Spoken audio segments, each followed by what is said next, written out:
Prosecution تو ہوتی تھی، شاید تفتیشی افسر موجود نہیں ہوتا تھا. کبھی وہ کہتے تھے ہائی کورٹ گیا، کبھی فائل لے کے آنا بھول گیا.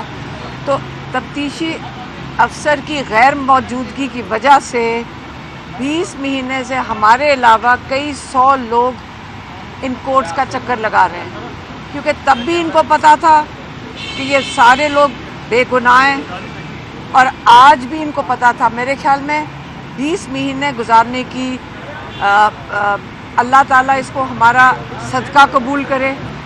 ہم یہ جتنے لوگ یہاں پہ آئے ہیں، جنہوں نے اپنے پیسے خرچے ہیں، دور دور شہروں سے آئے ہیں، اللہ تعالیٰ اس کو اپنے صدقے میں قبول کرے، کیونکہ یہ سراسر نظام کی زیادتی تھی لوگوں کے اوپر.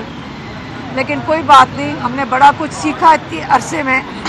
ہم نے اپنے نظام کے بارے میں سیکھا، اور آج جس چیز کی ابھی کوئی مبارکی دے رہا تھا کہ آپ 9 مئی میں درکار نہیں ہیں.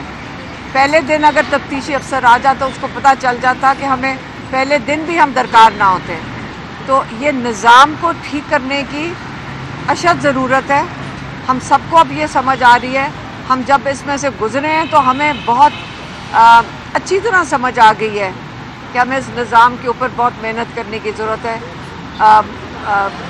اللہ نہ کرے کہ کوئی اور آئندہ کے لیے اور اگلے سالوں میں اس کا شکار ہو، اس قسم کے نظام کا شکار ہو. مہربانی.